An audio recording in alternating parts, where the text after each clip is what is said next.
Well, we are here basically to salute the president and welcome him into the new year and congratulate him for all the exploits he has recorded since he became the president of the country.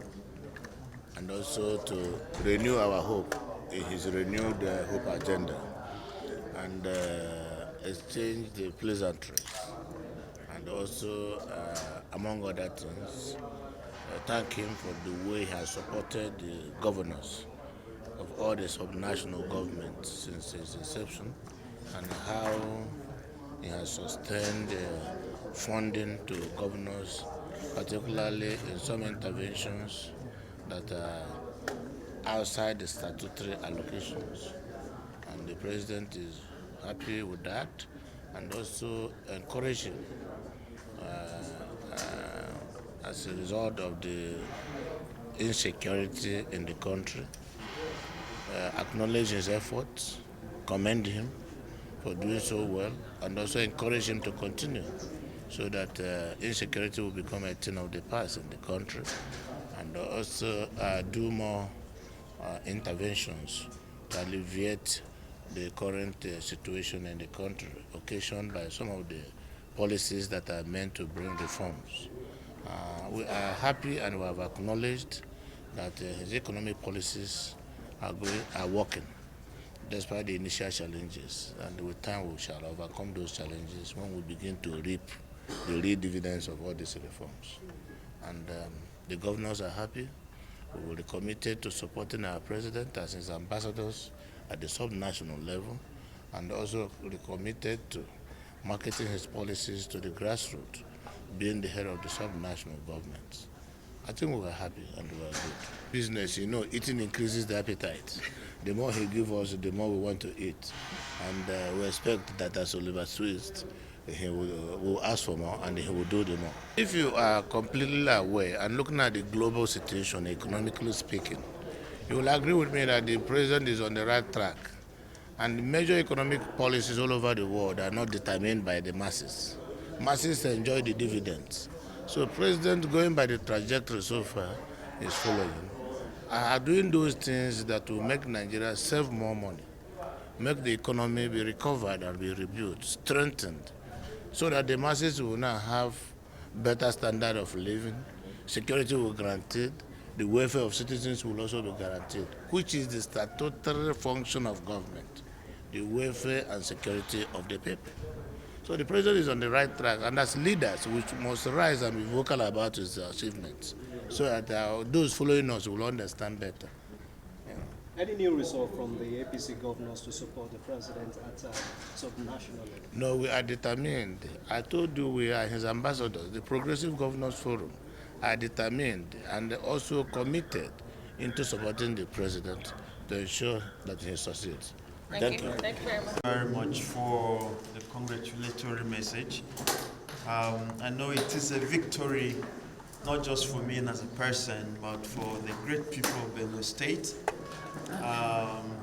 Victory is sweet, but it places more burdens on your output, both the input and the output. That is the expectation, and the expectations being that even the court is reaffirmed, the mandate the people gave me, and I'm quite happy on that. Again, it simply implies that we have to get out there and do some more, let them feel the impact of what they are inspecting. When they give you the mandate, it is an inspection. Then what you put out there for them, becomes their expectation, and I know it's very tall, very, very tall. And we've already started a number of projects. We commissioned 16 roads. Quite a number are done with out of the 16. As I'm speaking here now, the remaining work is still on them. We're hoping that in the next month or two, all the 16 roads shall have been completed. We're going to do the earth-moving machineries are already in place. for the underpass and the overpass, and then to go straight into the rural roads development. So these are the projects we intend to do.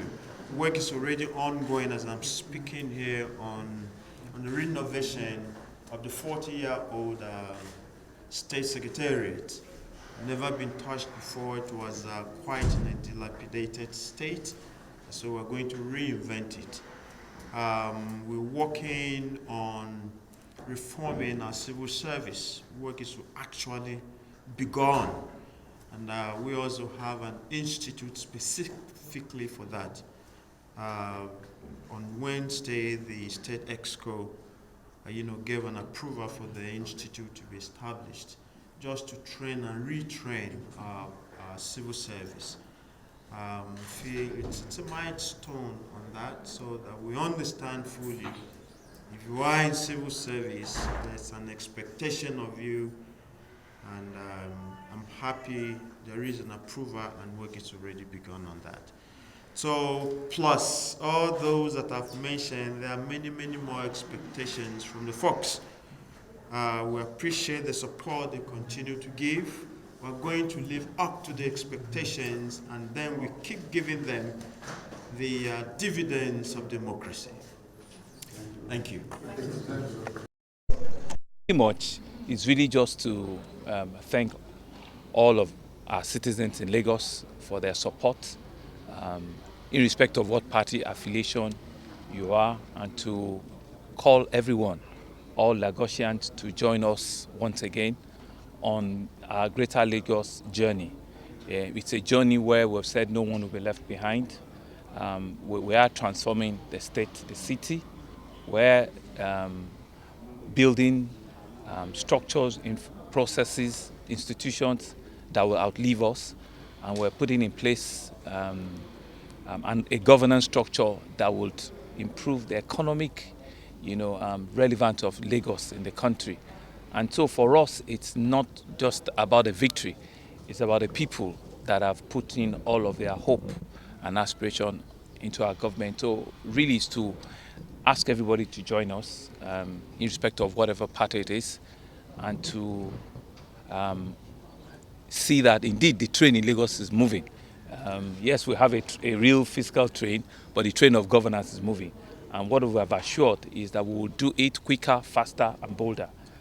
And we've promised to pretty much use every energy that we have to ensure that the economic commercial nerve center of the country remains, that reckoning, not just by word of mouth, but by action, by the benefit that the citizens see in all human capital index, in education, in health, in infrastructure, in ensuring that foreign direct investment, in tourism, in security, everything that makes Lagos a resilient, city, that it can stand with other cities of a size globally is what we're about. And so it's not an APC victory. It's not a Babajide Sanwo-Olu victory. It's a Lagos call in action for all of us to work for the citizens, to improve the lot of Lagosians, and to make meaningful development for our people. At the end of the day, people want, to see good roads. People want to see security everywhere in the state. People want to see hospitals and schools being built. That's what people want, and that's what we preach, and that's what we're going to do. We have Lagos, politics, or election period, it's always a different, kettle of fish, part of the things that pushes decisions making, right? The moment it's all over, you see the convergence. There are people in other parties that right from the very next day, they've extended their hands of fellowship to me to say that we're all together in this. Let's do it together, let's work together. Because at the end of it, why are you in government? It's because you have the energy to say to people you want to make life better for your citizens. So there shouldn't be any other objective other than that, right? And so it's an humbly position. It's a position of grace, which your people have given to you. Go serve us, go make life better for us. And so you should do it with everything you have. And so that's what we're doing, and that's what we'll continue to do. Congratulations. Thank you. Thank you. Thank you. Excellency.